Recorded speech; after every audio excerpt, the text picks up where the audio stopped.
première des choses, c'est aller vers Jésus. La deuxième chose, il faut reconnaître sa fatigue. Vous savez, il est très difficile d'aider quelqu'un qui ne sait pas qu'il a besoin d'aide. Vous savez, la Bible dit lorsque Jésus-Christ est passé par Jéricho, il y a eu un aveugle. Il a fait deux choses en même temps. La première des choses, il a crié « Jésus, fils de David, aie pitié de moi ». Et puis la deuxième chose, il a dit, Jésus-Christ lui a posé la question « Que veux-tu que je fasse pour toi ?» Il a répondu que je recouvre la vie. Il a reconnu qu'il était aveugle. Il savait qu'il était aveugle. Son problème, il savait, son problème c'était l'aveuglement. Les gars ne voyaient plus. Lazare, il s'appelait Bartimée. Bartimée était là, il ne voyait plus. Donc, il a reconnu. Il est allé vers Jésus et il a reconnu son problème. Il a reconnu son fardeau. On l'aidait, mais ça ne marchait pas. Il est allé vers Jésus parce qu'il avait posé la question, c'est qui passe? On lui avait dit, c'est Jésus qui passe. Et puis lui, il a dit, Jésus, fils de David, aie pitié de moi. Il y a des personnes qui ne font pas ça. Ils entrent dans la présence de Dieu sans prier. Alors tu te demandes, mais si tu ne pries pas, tu veux que ce soit comment? Lorsqu'on te dit gêner, tu dis, ah, pourquoi gêner? Dieu n'a qu'à m'écouter, non? Non, tu n'es pas encore fatigué. Alors la deuxième chose, il faut reconnaître sa fatigue. Beaucoup de personnes viennent à Dieu, mais ne reconnaissent pas les fatigues. Ils ne reconnaissent pas les fatigues. Ils peuvent venir vers Dieu. Ils sont déjà devant Dieu, mais ils ne reconnaissent pas les fatigues. Il y a des personnes à qui si Dieu demande, que veux-tu que je fasse pour toi? Il doit réfléchir avant de répondre. Bartimée n'avait pas besoin de réfléchir. Il savait exactement, j'ai besoin de ça. Alors lorsque vous venez vers Dieu, reconnaissez votre fatigue. Est-ce que vous êtes fatigué? Parce que si tu n'es pas fatigué et que tu veux que Jésus te décharge, alors tu chercheras à participer à l'œuvre avec Dieu. Alors que Dieu, dans sa nature de Dieu, on ne l'aide pas. C'est lui qui fait les choses comme il veut les faire. Mais quelqu'un qui est fatigué, il n'a plus la force. C'est quelqu'un qui n'a plus la force. C'est-à-dire, même si tu lui dis, on fait comment, il te dira, je ne sais pas. Je fais comment, je ne sais pas. Tout ce que je sais, c'est qu'il faut que les problèmes soient fixés. Et moi, je ne sais pas comment. C'est comme la femme à la perte de sang. La Bible dit qu'elle avait tout essayé et ça ne marchait pas. Mais heureusement que Jésus passait. Elle est allée vers Jésus. Et dans son cœur, elle a reconnu son problème et elle a touché le pont de la robe. Il y a des personnes qui ne reconnaissent pas leurs problèmes. Ou pour dire encore, il y a des personnes qui ne savent pas qu'ils ont des fardeaux. Mais j'aimerais te poser une question. Tu grandis dans une famille. Tu vois bien que toutes tes sœurs ne se marient pas. Toi, tu as encore 17 à 18 ans. Mais tu remarques que tes yaya ne se marient pas. Tes grandes sœurs ne te marient pas. C'est un fardeau. Mais tu n'es pas conscient du fardeau. C'est ça, en fait, encore le problème. Les gens ne sont pas conscients du fardeau. Tu es dans une famille. Personne n'est élevé dans une famille. Tout le monde est pauvre. Et toi, tu es là, tu étudies. Il y a beaucoup d'intellectuels dans la famille. Mais personne n'a réussi. Tout le monde sait que toi aussi, tu vas finir d'étudier et tu vas t'asseoir. Mais tu viens de la présence de Dieu, tu ne pries pas. Pourquoi? Tu ne reconnais pas, tu n'as pas conscience que c'est un fardeau. Mais c'est un fardeau. C'est un fardeau. Tu es dans une famille où tout le monde meurt à 60 ans. Toi, tu as encore 20 ans, tu ne comprends pas que c'est un fardeau. C'est un fardeau, ça doit te fatiguer. Ces choses-là, tu dois l'amener vers Dieu. Mais des personnes qui viennent vers Dieu, mais ne reconnaissent pas leur fatigue. Alors Dieu se demande, mais je fais quoi pour toi? Parce que Dieu fera ce que tu lui demandes de faire. Il peut faire au-delà de ce que tu as demandé, mais il doit toujours avoir un point de contact. Tu dois reconnaître ta fatigue. Tu dois reconnaître que ça, c'est un fardeau de la famille. Je suis désolé, mais dans l'église, il y a des personnes qui viennent avec le fardeau seulement de leur maison, de leur famille. Donc la maison, seulement la famille restreinte, papa, maman, et puis c'est lui, le papa de la maison, il a seulement les fardeaux de ses enfants et c'est tout. Non! Des fois, il faut venir avec des fardeaux de génération. Tu regardes dans ta lignée. Qu'est-ce qui ne marchait pas? C'est un fardeau. Je disais aux gens la fois passée, les fardeaux que nos pères n'ont pas amenés vers Dieu, ces fardeaux se sont doublés sur nous. Parce que chaque génération arrive avec ses fardeaux. Maintenant, si la génération précédente n'a pas été déchargée, sachez que les fardeaux là qu'ils ont laissés se posera sur la génération à venir. Ainsi, cette génération a les doubles fardeaux. Pour expliquer mieux, aujourd'hui, nous avons des fardeaux qu'on n'allait pas avoir. Ce sont des fardeaux que nos pères n'ont pas pu avoir le repos. Aujourd'hui, nous avons des fatigues qu'on n'allait pas avoir. Ce sont des fatigues que nos pères ont abandonnées.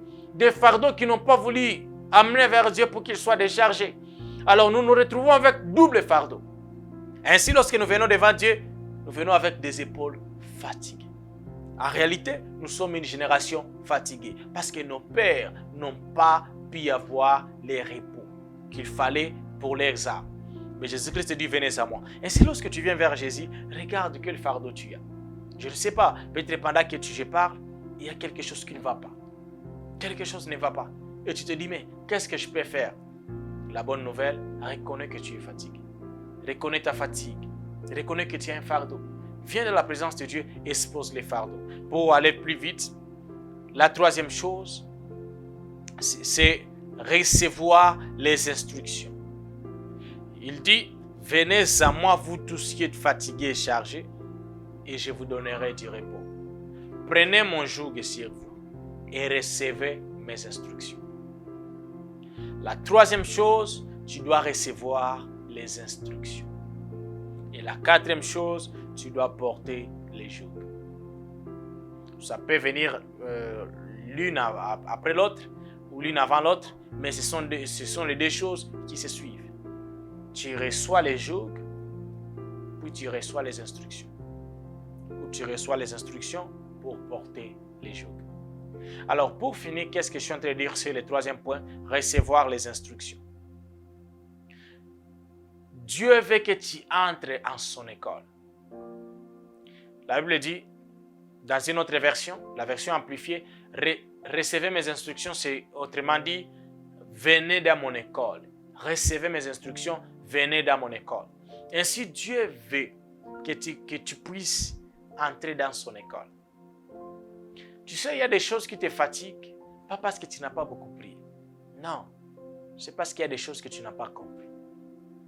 Il y a des fardeaux qui sont sur toi, pas parce que tu n'as pas pleuré. Tu as pleuré, mais tu n'as pas compris.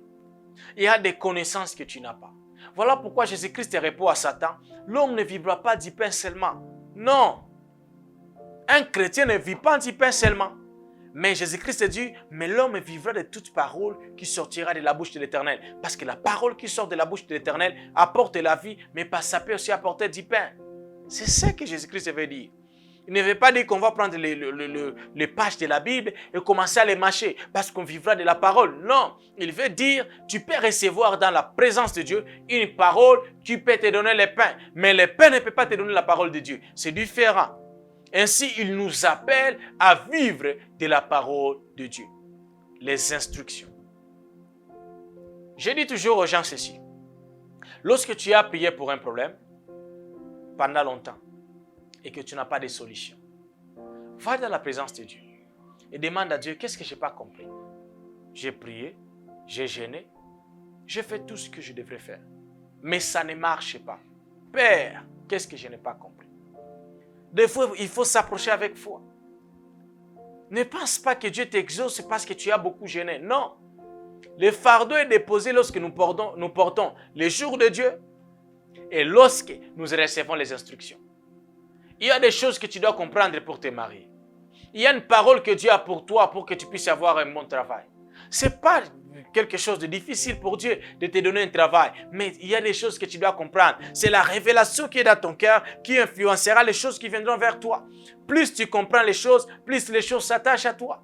Mais aussi longtemps que tu n'as pas compris, les choses ne viendront pas vers toi. Dieu n'a pas un problème avec ton mariage, avec ton travail, avec un couple, avec l'argent, avec les finances, avec les études des enfants. Dieu n'a pas un problème avec ça. Mais c'est toi qui n'as pas compris ce que tu dois comprendre. Alors des fois, lorsque tu pars dans la présence de Dieu, il faut prier, dire à Dieu, Seigneur, je suis là. J'ai déjà prié beaucoup. J'ai déjà beaucoup jeûné. Là, maintenant, tout ce que je vais avoir, c'est une parole venant de toi. Donc, mes frères et sœurs, cherchez une parole dans la présence de Dieu. Écoutez ces instructions. Je vais vous donner des instructions, par exemple, que Dieu donne. Vous allez trouver ça amusant, mais c'est normal. Tu peux dire à Dieu, je veux un mariage.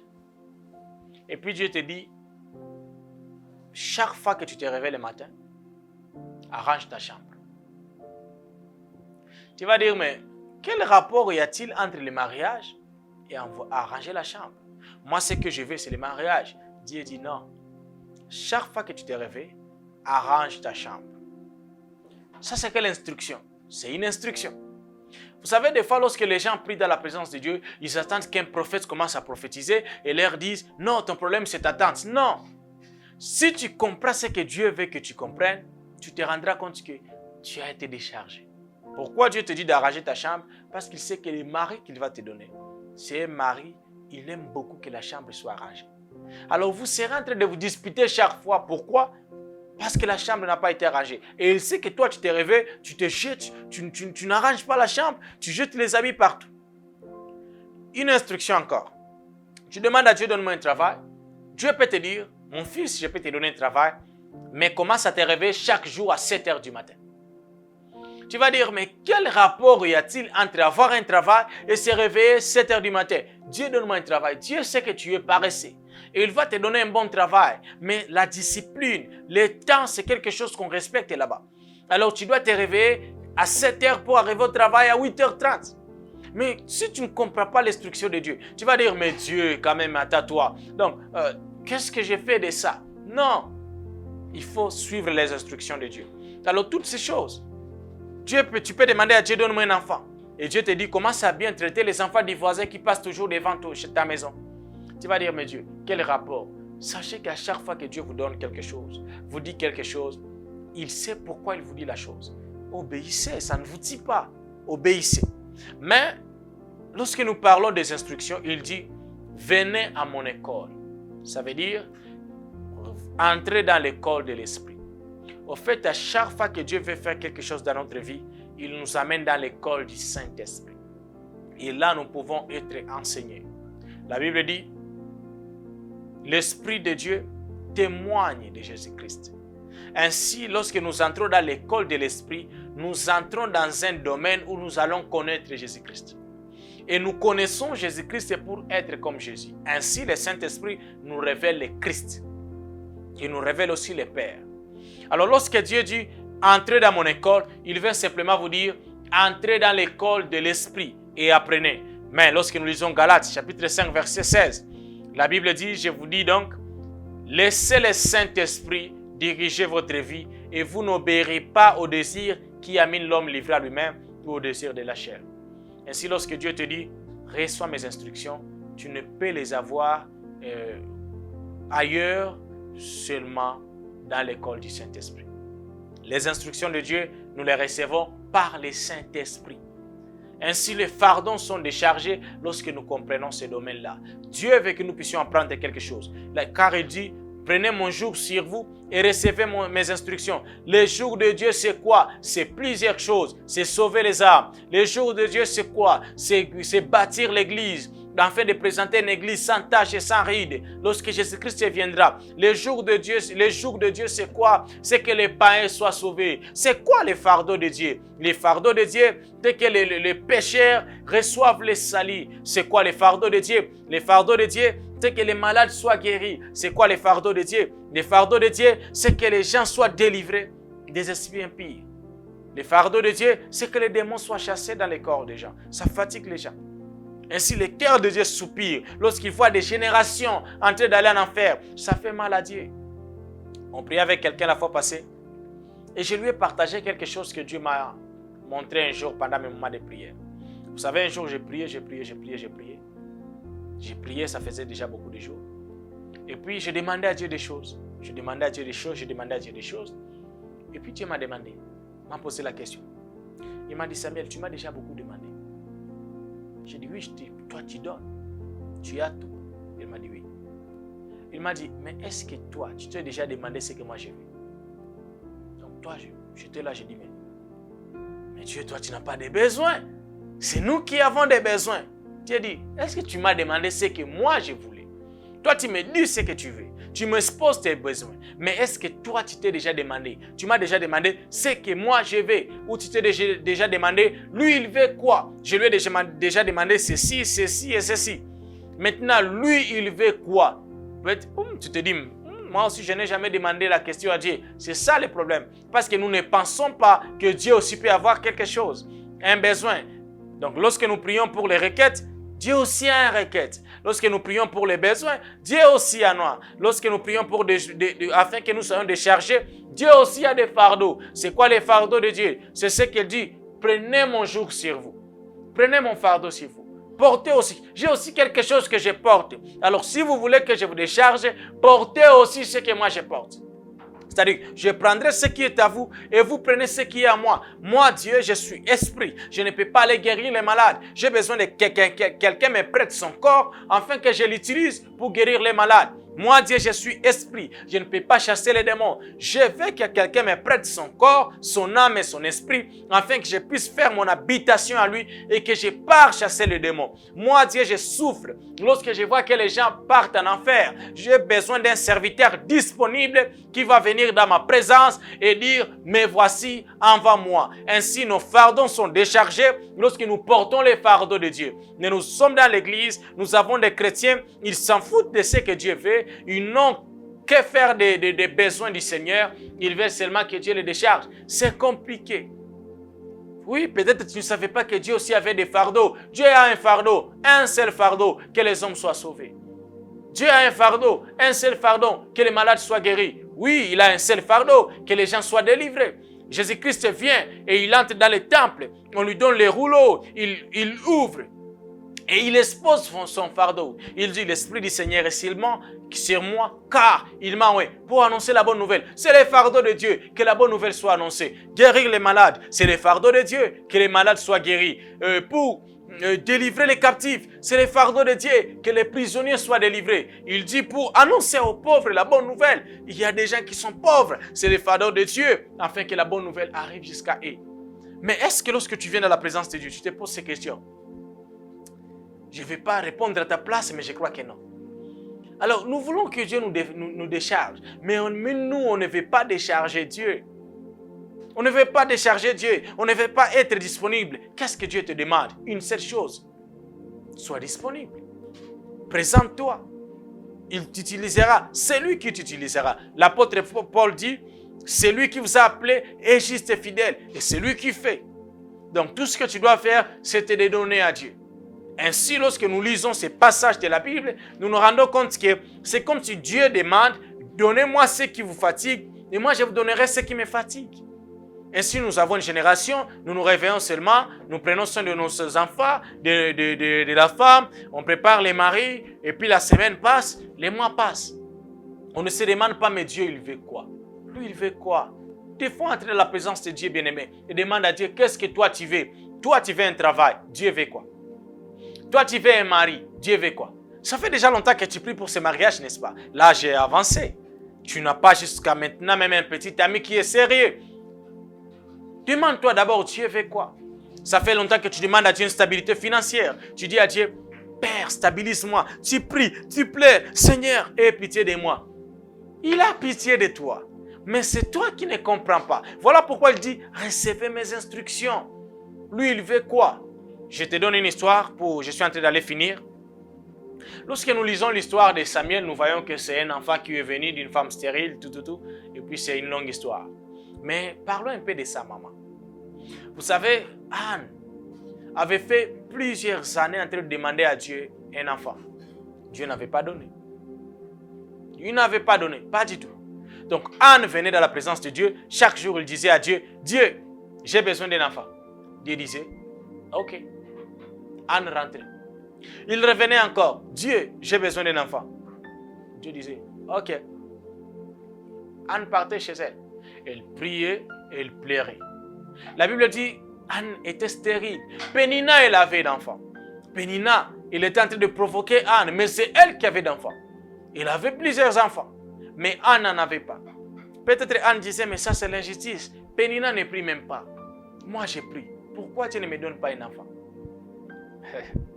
Bien-aimé, si tu as un problème qui persiste, c'est-à-dire qu'il y a quelque chose que tu n'as pas encore compris, va comprendre.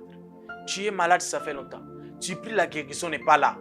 Le problème, ce n'est pas la guérison. Le problème, c'est qu'il y a quelque chose que tu n'as pas compris. Va dans la présence de Dieu. Dieu a dit, je suis là. Pourquoi je suis toujours malade?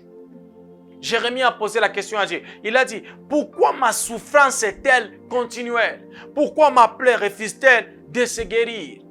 Pourquoi? Des fois, il ne faut pas seulement prier. Guéris-moi, guéris-moi, donne l'argent, les mariages, les enfants. Non. Des fois, va dans la présence de Dieu. Dis à Dieu, mais qu'est-ce qu'il y a? Pourquoi ça ne marche pas? Pourtant, j'ai tout fait, mais ça ne marche pas. J'ai fait ce qu'on fait. On m'a conseillé, j'ai fait. Pourquoi ça ne marche pas? La Bible dit, dans leur détresse, ils crièrent à l'Éternel. L'Éternel les envoya sa parole et la parole les guérit. À chaque fois que tu as quelque chose que tu ne comprends pas, si la situation persiste, ça veut dire qu'il y a une parole que tu n'as pas encore reçue. Va dans la présence de Dieu, reçois une parole. Et lorsque tu la reçois, ça s'installe dans ton cœur. Confesse la parole et les choses vont marcher. Alors la Bible dit, Anne était dans la présence de Dieu et elle pleurait. Et puis un jour, je ne sais pas si c'est l'Esprit qui lui a révélé ça. Anne était venue dans la présence de Dieu. Elle avait fait une prière. Il avait dit à Dieu, il pleurait, au point qu'il ne parlait plus, il ne mangeait pas. Il était donc en état de jeûne, il ne mangeait pas, il avait faim. Il n'avait plus peut-être la force d'ouvrir la bouche pour parler. Mais la Bible dit qu'il ne parlait pas. Et sa bouche ne s'ouvrait pas pour parler. Mais tu pouvais regarder Anne, c'est comme quelqu'un qui cherche à faire sortir les mots ne sortaient pas. Lorsque la douleur est grande, des fois on n'arrive pas à parler. Lorsque la douleur est grande, on ne sait pas expliquer. Lorsqu'on est déjà fatigué de ces fardeaux, des fois on entre dans la présence de Dieu, les paroles ne sortent pas. On a envie de prier, on a envie de faire des airs, expliquer à Dieu que le problème est là. Mais on n'arrive pas à parler. Mais la bonne nouvelle est que Dieu dit, vous tous qui êtes fatigués, venez à moi. Anne était là, elle ne parlait pas. Elle ne faisait que remuer sa bouche. Elle ne faisait que parler sans sortir de paroles. Et puis elle a dit à Dieu dans son cœur, si Dieu regarde sa servante et donne un enfant mâle, Anne a dit, je prendrai cet enfant, je l'apporterai à l'Éternel et les rasoirs ne passera point sur sa tête.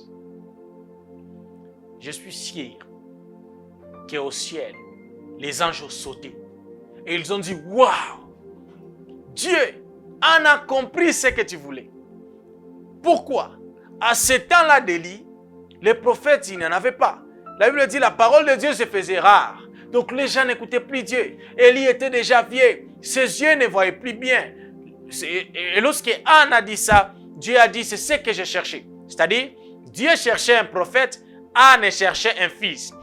Anne a donné à Dieu un prophète, Dieu a donné à Anne un fils. Il a pris le fardeau de Dieu, était qu'un prophète soit en Israël. Était que quelqu'un conduise son peuple. Il y avait personne. Parce que les enfants d'Élie faisaient du n'importe quoi. Alors Dieu cherchait quelqu'un qui va servir, quelqu'un qui va conduire le peuple, un prophète. Et lorsque Anne a dit ça, Élie passait par là. Parce qu'à chaque fois que Dieu veut changer quelque chose, il envoie toujours une parole. Frères et sœurs, à chaque fois que Dieu voudra changer votre situation, il vous enverra une parole qui viendra confirmer et vous annoncer que quelque chose est sur le point d'arriver. Comment je sais que quelque chose arrive? Lorsque j'ai reçu une parole. Alors la Bible dit, Élie passait par là. Il a vu Anne et il a dit, mais Anne, pourquoi tu t'enivres? Mais Anne a dit, je ne suis pas ivre. Mon cœur a plein de douleur. Élie a lâché la parole. Il a dit que l'Éternel te donne ce que tu as demandé. Mais le problème n'était pas d'abord cette parole. C'était la prière qu'Anne avait faite. Anne avait compris que Dieu avait un fardeau. Et pour que je puisse être déchargé de mon fardeau, je dois porter le fardeau de Dieu. Alors lorsqu'il a donné les prophètes à Dieu, Dieu a donné les fils à Anne. Et Anne a donné Samuel à Dieu. Anne, on l'appelait la maman de Samuel. Et Dieu, on l'appelait Dieu du prophète Samuel. Alors, qu'est-ce que je suis en train de dire pour finir? Dieu n'a pas de problème pour nous décharger. Non, pas du tout. Mais il y a toujours un principe pour arriver au temps de repos. Il y a toujours un principe que tu ne peux pas dépasser. Dieu veut te décharger. La première des choses, on a dit, il faut aller vers Dieu. Il dit, venez à moi, vous tous qui êtes fatigués, et je vous donnerai du repos. La deuxième chose, on a dit, il faut reconnaître sa fatigue. Venez à moi, vous tous qui êtes fatigués. C'est-à-dire, tous ceux qui viendront, ce sont des personnes qui sont fatiguées. La troisième des choses, on a dit, c'est recevoir les instructions. Et la quatrième chose, c'est de porter les jours. Porte les jours. Porte les jours de Dieu. C'est quoi les jours de Dieu dans ta communauté? C'est quoi les fardeaux de Dieu dans ton église? C'est quoi les fardeaux de Dieu dans ta famille? C'est quoi les fardeaux de Dieu dans l'assemblée? Dieu a toujours un fardeau. Il y a plein de malades. Tu n'as pas besoin de prophètes. Le fardeau de Dieu, c'est que quelqu'un guérisse ses malades. Il y a beaucoup de personnes avec des esprits impurs. Tu n'as pas besoin de prophètes. Le fardeau de Dieu, c'est que quelqu'un puisse se disposer afin que Dieu lui donne l'onction pour chasser ses démons.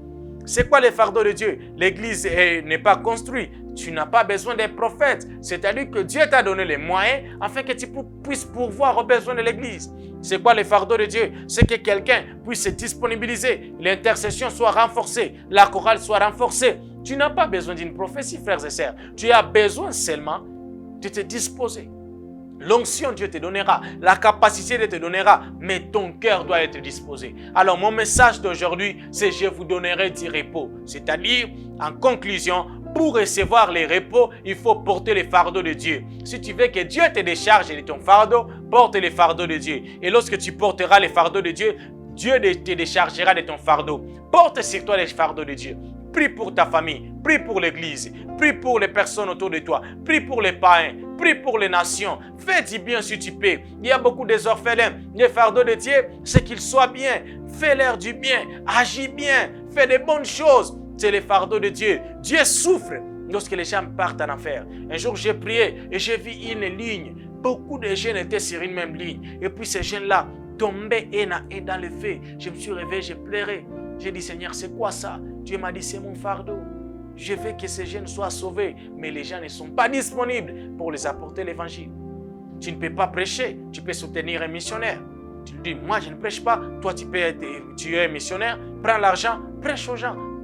Tu ne peux pas chanter, mais tu peux acheter les instruments. Que le culte te soit favorable. L'église a des fardeaux, mais Dieu aussi a des fardeaux. Les fardeaux de Dieu n'est pas d'abord de construire l'église. Les fardeaux de Dieu, c'est d'aller chercher les païens, c'est d'aller chercher les brebis perdues, c'est d'aller chercher des personnes qui sont mortes. Car la Bible considère que toute personne qui n'a pas Jésus comme une personne morte. Ainsi que la personne reçoive la vie de Dieu.